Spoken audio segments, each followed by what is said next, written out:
કેમ છો વહાલા બાળકો, મજામાં? સરસ. આજના પ્રશ્ન માટે તૈયાર?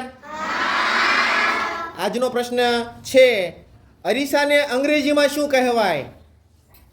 અરીસો તો તમે બધાએ જોયો છે ને? હે, તમારું બધાયનું મોં છે એ અરીસામાં બતાય દેખાય ને? તો એ અરીસાને અંગ્રેજીમાં શું કહેવાય? અને સાચો જવાબ જે બોલે એને એનો સ્પેલિંગ પણ બોલવાનો છે. બોલો કિરણબેન.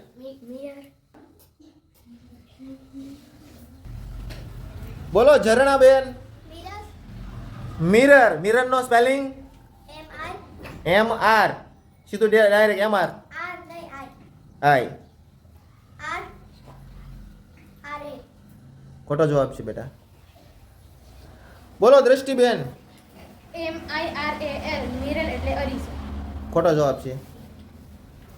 ચાલો કેનિલભાઈ.